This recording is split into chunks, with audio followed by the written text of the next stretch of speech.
Hey everyone, and welcome to Already Cancelled. I am Peter, that is Connor, and we are going to talk about Star Trek The Next Generation Season 3, Episode 4. It's called Who Watches the Watchers. So full spoilers for the episode, as always. And yeah, just obligatory Watchmen joke, because it's very close to Who Watches the Watchmen.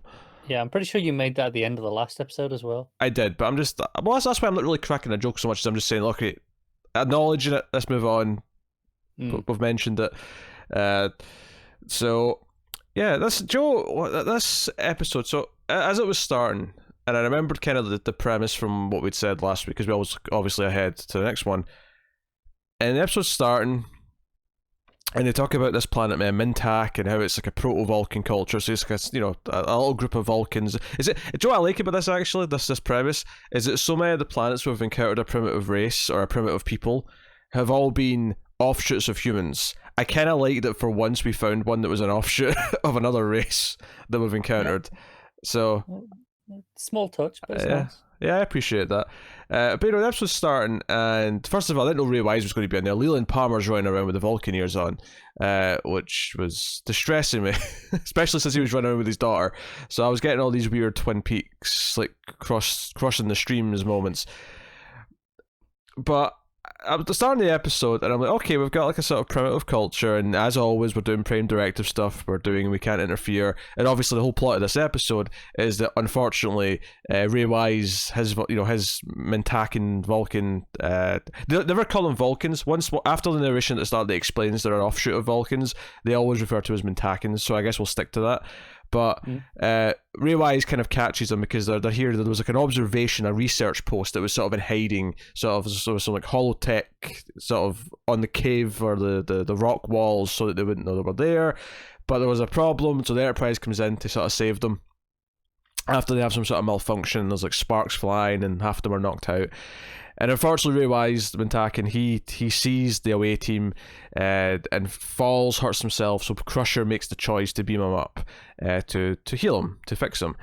And it becomes this thing, well, now he's witnessed some of the Enterprise. They try to wipe his memory. It doesn't take. And it becomes about how they kind of interpret. I'll just say that for now. They interpret the Enterprise and Picard in particular. So... But as I was starting the episode, I was sort of like, okay, we're doing primitive culture. These episodes tend to fall in the mediocre range. And I have to say, this episode kind of exceeded my expectations pretty much all the way through. I think what's interesting about this is not so much that it's a knockout episode. This is not a Q-Who or anything like that, but it's almost like I felt the standard raise, where if this is what a primitive culture episode is going to be now, I was way more into this than I think I have been in any of the rest of them. That's interesting. I do not have that opinion. There's about a 10-minute section, which I think is fantastic. Okay. There's like, I say 10 minutes, it might be somewhere between the 5 and 10 minute range that I think is legitimately really great stuff. And then I kind of hate the rest of it. For me, the rest of it didn't rise above that primitive culture. Nah, for me it did. I mean, there was definitely hints of that. Like, I sort of realised that was the type of episode I was watching, but there's a lot of really interesting... Once the main conundrum of the episode comes up, which is that Ray Wise, when he's lying in the med bay, and he's kind of like conscious for like a second before Crusher knocks him out again, sees and hears Picard and thinks Picard's a god, and he's in heaven for like a couple of seconds, and when he wakes back up, they beam him back down to the planet. He's convinced he's seen there's like an ancient sort of mythology. Overseer? The Overseer, yeah. He says, I've seen the Overseer, his name is Picard, and they keep referring to him as the Picard, and he's trying to convince the rest of his Mintakan tribe that there is a god, and he is powerful, and we have to satiate him. And so not only is this obviously an issue because now these people see Picard as a god, it's an issue because this wasn't a religious culture before this happened. Yes, there's this ancient thing that they've long forgotten about, but they're a race that is switched to science and logic. Which makes sense. They're offshoot of Vulcan. It makes sense that there's elements of that in there. And so not only have they made themselves aware of Picard and the Enterprise in some fashion, they've also started a pivot in how they think and what their world is going to be like. And later on, when they're talking to like the head researcher who was researching them, says, yeah, I mean, now this has happened, there's probably going to be holy wars, you know, in a couple of centuries, there'll be all sorts of things happening because of this. So they have to fix this because of that. So it's a big Prime Directive episode. There's a lot of stuff with because even when Crusher first beams up Ray Wise, Picard comes in the medbay and he's furious, and he says something really cold at one point where she says, look, the damage was done, he already saw the away team, we caused his accident, I couldn't just let him die. And Picard basically says, I'm not so sure I agree with that. And I get what he's saying. He's saying that if he did die, then no one saw anything, and therefore there's no problem. Yeah, but it's also really cold because you're going to let an innocent being die, which you you did cause it. I mean, he very indirectly, but he. I mean, the reason why he was even peeking is because he saw the hologram. Yeah. That wasn't there. So he saw the window of the observation deck in the cliff face. And he sort of snuck up to get a peek and slipped and fell. So, you know, and obviously his daughter did see him fall as well. So even if they had wiped his memory, his daughter did see something. So it might still have. I mean, maybe not the exact same thing would have spread, but there would be a little impact. Maybe, yeah. It's hard to say. She's like, "Hey, I saw you disappear into thin air, with a strange woman creature." Like, yeah, you know, that wouldn't be ideal. Yeah. I try to explain that to the family. Now, admittedly, that wouldn't have created the theology side of it or anything like that. But I thought the first chunk of the episode was fun. I thought the general idea of like dealing with someone catching them by accident, because so many of these episodes, especially in the original series, kind of just felt the same. Because this was a Vulcan offshoot, that was a little bit different. That doesn't necessarily mean the story's going to be any different, but that was at least a start. And then, you know, they sort of accidental sort of stumbling into it, I liked, but it was really once it got to okay, how do we try and fix this, and can we fix this without like interfering more? And the answer is ultimately no. To fix this, you're going to have to essentially own up to existing on some level, because they get Troy and Riker in Vulcan gear and, you know, fake ears and all the rest of it, and send them down. Go down and be like, hey, what are you on about? That's all, you know, ancient mumbo jumbo. Until, of course, Ray Wise starts actually saying the Picard, and then Riker's like, oh shit. Sorry, it's worse than we thought. Yeah. They think you're a god. And like they end up actually, because like they find like one of the scientists that we're looking for, because there was like 3 scientists. They get 2 of them when they beam down, but one of them like fell out of the lab or whatever. He was out in a thing, or he stumbled away, wherever he ended up far away from everyone else. But the Mintakans actually find him, and they've got him. And realize like, oh, this is one of the people that the Picard's servants were looking for. Like we should protect them, but obviously that makes it hard to beam them out because they can't beam them out in front of everyone. So Riker has to like sort of steal him, and it goes on the run, and that's obviously they all start chasing him, and Riker eventually like finds a little cave and they beam away and it's fine. But Troy's left behind, and because Troy was with Riker, they start to say, hey, this might be her fault. Maybe we should punish her for the Picard. So she's kind of down there as a, you know, as a, not a hostage, but like, sacrifice to be. Yeah, sacrifice to be. And that's part of the episode's kind of whatever. Like I wasn't necessarily in love with this part, but like, you know, there was some fun stuff. Like later on when Data's trying to like talk to her and say, hey, we're looking for the leader because we have to like have Picard needs to talk to the leader basically to fix all this, and she's just like going and like Data's not quite getting that means yes, or because people are around, she can't just say yes, Data, and start talking because she'll look a crazy person. But the rest of them are there like, yes, that means yes, Data. Just come on, carry on. Yeah, just go with it. So no, but like, so yeah, Picard gets to this point where it's like, okay, we've affected them this much, and you know we can't not fix this. We can't just let it go down this path. The Prime Director's already broken, right? At this point, what is actually more damaging? Like avoiding stepping in, which first of all you have to save Troy. I mean, you can't just let your crew member be killed. It's only Troy. I knew you were going to crack a joke. I knew you were going to do that. But at the same time, it's like, well, yeah, but you've also completely shifted the direction these people are going in. It might actually, the only way you can convince them now is to show them the logical answer that no, there is no God, because the leader of the group, which I'll just get the name of again, I've forgotten it, Nuria, the woman who's in charge of the Mintakan tribe, she is doubtful at first of all this because she's going with logic, she's going with these things.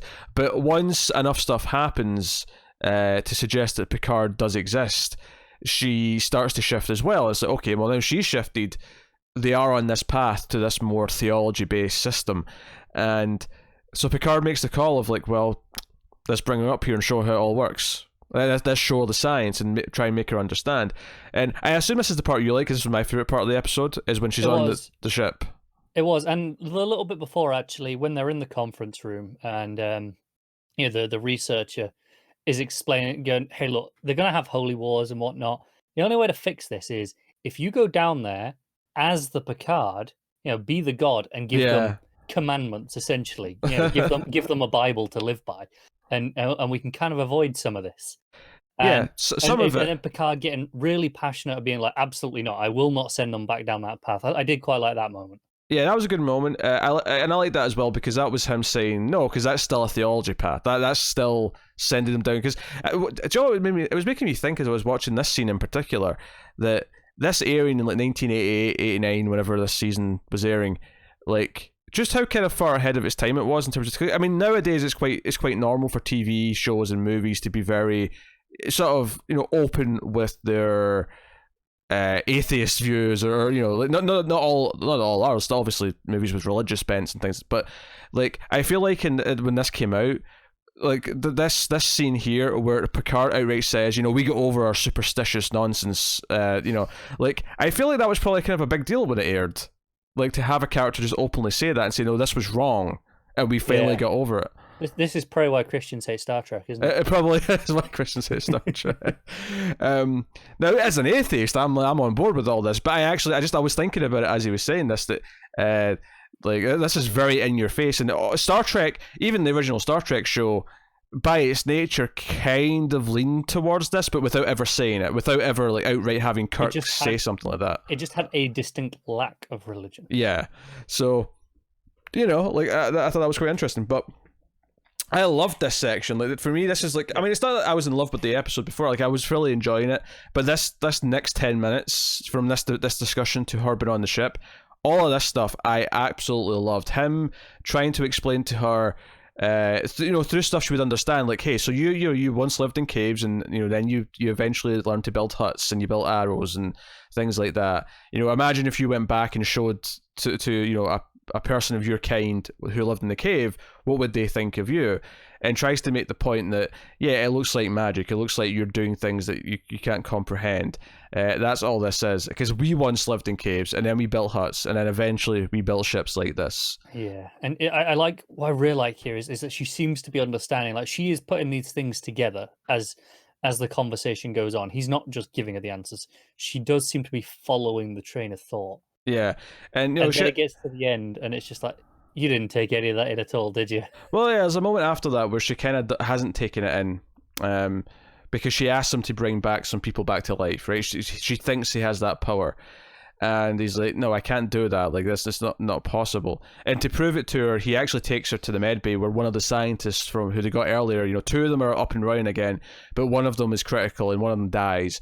So he takes her down and says, hey, we can't save everyone. Like, we can cure a lot more things, we can mend a lot more wounds, but ultimately death is still death. And if someone's going to die, we can't do anything about it. And this kind of gets the point across to her. But even this scene, I didn't like it as much as the previous scenes, but it was really explaining stuff. But like, even this worked for me in quite a bit. And also for Picard, like a big moment here is when they go down to save Troy, because there's at that point here where Troy, they're ready to burn Troy at the stake. They're ready to do it, and Picard just sort of walks in with Nuria and says to Rewise, look, I'm just flesh. I'm not exactly the same type of person as you. Like I'm a slightly different species, but I'm still mortal. I'm not a god, and tries to make this clear. But Rewise is too devout at this point. He's having none of it, and he points the arrow eventually at Picard, and Picard's like, look, if the only thing that's going to prove to you that this is nonsense is my death. Like I think this is quite a big deal for Picard, because he's like, yeah, I'm willing to die over this, like to prove to these people that this isn't what's going on. He'll take. And for me, this is why it's head and shoulders above every other primitive culture episode we've ever done, because the actual debate and the actual like problem with it and the way it's solved and the actual Picard sticking to his morals and trying to make sure he doesn't send them on the wrong path was easily the most interesting plot line we've had with this type of episode. And it absolutely is, which is why I start by saying there is this 10-minute section that I kind of love, and then but everything before that you were a lot more into than me. I still kind of found to be the usual tedium. But this is type of episodes. But this is why I say it felt like that this had leveled up. I was getting those like vibes whenever we've heard that season 3 of Next Gen's when it kind of really takes off. If this is what the primitive culture episodes have risen to, versus what they've always been, like I can feel the upgrade here. I feel like okay, they took a concept that Star Trek has done over and over again, and they asked interesting questions with it. They gave us this problem where someone got a glimpse of Picard and now they worship him like a god because they think he's a deity. They think he's got godlike powers because of the transporter beams, because of Ray Wise thinking he died and came back to life. He didn't. He was just he was treated for some broken legs, presumably, and maybe something else. Maybe I'm slightly misremembering. I feel like this is the second episode recently. It might not have been in this season, but towards the end of the last season, where it has subverted the godlike being as well, because that's essentially what this is here. Picard is the godlike being. Yeah, no, that's a good point. I never really thought about that, but you're right. This is kind of turning that on its head and saying, no, this other culture thinks Picard's the godlike being. Because so many of the episodes we had original series, especially, were encountering a being that to us felt like a god, but it was really just some ancient alien that had power that, some uber science. Yeah, it's kind of ridiculous just how many the original crew encountered when, like, because Next Gen, just by the time frame, is out much further in space, and it feels like it doesn't feel like like they encounter them that much, or that people talk about all these weird beings that the original crew encountered. Yeah. They're just, none of them read the history books. Yeah. Well, let's be honest, Q is kind of their version of it, but Q is more interesting because they're actually adding to him over time and saying, hey, there's a Q race, this is, what he is, and the collective and all these other things. I think it's more interesting because it's a recurring thing. Yeah. Well, it's interesting because Q was in the pilot, and then did he pop up again in season 1? I think he did. Yeah, at least once. Yeah, and then of course he showed up in Q Who in season 2. And I think what's interesting about Q is that he legitimately got better each time, because the pilot wasn't a great episode of this show. It was whatever. But when he popped up again, it was a bit more interesting. And when he popped up in Q Who, I mean, maybe it's just because of the interest of Borg, but even him having a backstory with Guinan, or at least his people having a backstory with Guinan, was all, okay, what are we doing with this? And it was like, hey, they're actually doing interesting stuff with Q, and I don't know how much of that was planned when they introduced them back in the pilot, or if it was something they thought of later. Probably very little. I think the second one was where he tested Riker. Right? Yeah, that sounds right. That was pretty fun. Yeah. So I feel like they kind of just went, well, let's bring him back, and then from there, it was like, well, we can kind of just keep doing this now. Yeah. But no, I think the questions this poses, Picard's insistence in trying to appeal to the intelligence of this woman to say, hey, you will eventually build ships like this yourself one day. But there's a great moment actually where she says, oh, maybe my people one day, fly up, amongst the stars. And Picard just kind of to himself says, of that I have no doubt, kind of thing, because he's seen her and he's impressed by the way she's comprehending things, and just little things where she sort of quickly guesses that, wait, I'm looking at the clouds from the other side. That's what I'm seeing right now. When these people have never seen a planet, like they've not, not at all. They don't even have telescopes. Yeah, they've never seen anything like this. So, like, this stuff was all very interesting to me, and kind of what Star Trek is best at. And like I say, it's not a Q Who, it's not one of the standout episodes, but if this is going to be like the lower end now, where this is kind of this is how it poses questions and how it sort of explores them. To me, this is what Star Trek's best at, and that always has been. Even the original series, Star Trek was at its best when it was exploring ideas, and this took a trope of two different types of the original series episodes, the godlike being one, and of course the one that we've been talking about, the primitive culture episode, and it put a new spin on both of them and asked interesting questions about them. So Yeah, it was almost like that thing that you sometimes see, like in comic books, where the original version of some of the stories will be really cheesy and just kind of like not thought out to any like great level, but then years later, you know, in the modern age, like some writer will take it and go, you know what, I can do a deep story with this. I can do something that actually, like, I mean this is not a great example because it's not necessarily a deep story, but like the fact that Batman's origin originally was like 2 pages of just bullet points, this, and then you have year one in the 80s, which is like, no, here's actually going into the story and actually extrapolating drama out of it and saying here's what the journey, it and actually adding some context. Yeah. So it kind of reminds me of that in the sense that, you know, those godlike being episodes, it's like, oh hey, something mysterious, powers happening, spectacle. This wasn't that. I mean, in many ways, Next Gen is not about spectacle. It has the odd moment, but it's more about the ideas. It's more about discussing the ideas, which is exactly why new Trek shows are nothing like what people think of as Star Trek traditionally, because we're not allowed to have those shows anymore. Everything has to be action, bang, bang, flashy. Yeah, it feels in that sense a lot like the game industry, where there comes a point where they just decide, yeah, that genre's dead now. It doesn't sell. When it does, the audience never went away. And as soon as they bring it back, oh, hey, look, this game really sells well. This is a huge hit. Yeah, obviously survival horror is that for me. I think another thing I'd argue in there, to an extent, not quite the same, but turn-based combat, I feel like there was a time when, like, all JRPGs were turn-based combat, and now most of them, not all, but most of them are slashy games where you're, like, you know, pressing a button to slash a sword or whatever, and over again. Like, because that's more actiony. And as someone who's just played the Final Fantasy VII Remake demo, like, I was bored of fighting within, like, 5 minutes. Why didn't you put it in the turn-based mode? Is it turn-based mode? Yeah, they've got the combat, like, they've got a turn-based combat mode system in there as well, like the original. You can just swap between them. The demo did not make that clear. Okay, I'm fairly sure it's in the demo, because I'm sure I saw someone mention it, but it's definitely a thing that the game has. It took me like 40 minutes to beat that demo, and I had no idea that existed. But like, the point I'm making is that because the old version is seen as the boring one, and maybe they put it in there as an option for people who care about it, but, you know, like, it's moved on. Now it has to be, like, you know, you're jumping around like Devil May Cry. Like, it has to, you know, be the new fancy fangled version. Yeah, when there is almost certainly still an audience for the other one. There wasn't like a decline in interest. It was just they decided, the powers that be decided that this is not what people want anymore. And I feel the same here with Star Trek. Like I was saying, like, the powers that be have decided that people don't want these sorts of shows anymore. They want action. They want, you know, excitement. And I'm sure that there absolutely are people who want that, because of course there are. You know, there is an audience for both, though. They're not mutually exclusive.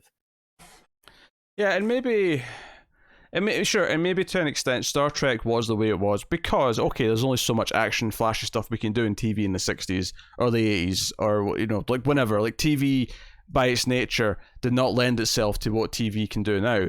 But that's one of these cases where that benefited it, is what made it what it was, and it forced it to have the better writing, it forced it to have these interesting debates. And just because that's why it is the way it was, and that's not to say that I'm not shitting over Picard or Discovery right now, because there's parts of both those shows that I enjoyed, there's parts of both those shows that I dislike, but I think it's safe to say that neither of them feel like traditional Star Trek. The new movies did not feel like traditional Star Trek.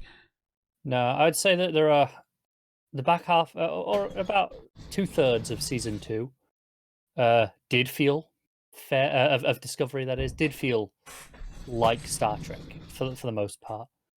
That felt like what you would expect an updated version of Star Trek to be, and still be fairly true to what Star Trek was. Season 1 and other parts of season 2 of that definitely did not. The movies definitely did not. And from what I've heard of Picard, doesn't really fit into that mold either.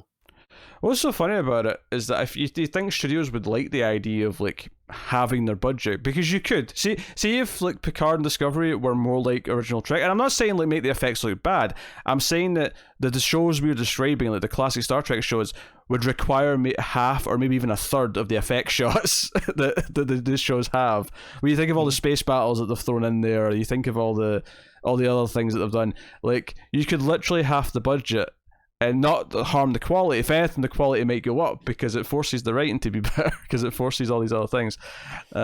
So, I mean, there's a financial benefit to it as well, but they want to have the spectacle. They want to say, hey, look at this stuff. We can compete with movies and we can do that. But I just hope it doesn't, because obviously I am, for the most part, still enjoying Discovery at least. I hope that, this significantly heightened budget doesn't kill Trek again, essentially. Sure, yeah, where it's just too expensive to keep producing if it's not pulling in the figures. Yeah, and they're just like, forget it, and we'll go 15 years without anything. Well, I mean, at least if that does happen, we're getting such a concentrated dose over the next couple of years between Picard, Discovery. We're apparently getting an Enterprise show with Pike. We're getting Section 31. Like, there's so much condensed Trek in the space of a couple of years that.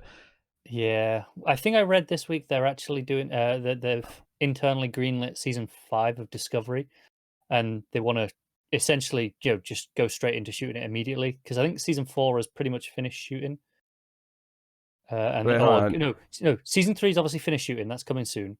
Yeah, I was gonna say you're a number ahead there. What the hell? I am, yeah. Season 4 is about to start production soon. They're going to start shooting in the next couple of months, and the internal reports that are coming out are that they're going to just shoot 5 back to back with it. I mean, 5 could be the last one then. I mean, if they've got a game plan. Yeah, it's possible. Yeah, maybe that's where they wrap it up. But who's this to say? Yeah.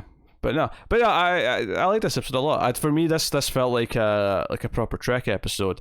It doesn't necessarily have quite the atmosphere that like Hugh Who did. It doesn't quite have maybe to the level of debate that Measure of a Man did. But this is where I'm feeling the upgrade in quality for season 3, where even this type of episode for me was hitting a lot of marks. This is definitely my favorite of the season so far. Not a lot of competition, mine's only episode 4, but. Yeah, I think for me this is a lot more of a frustrating episode, because I think that 10-15 minutes that I do love is probably the best section of anything this season. It's the best of any of those godlike beings or primitive culture episodes. That alone is better than any of them.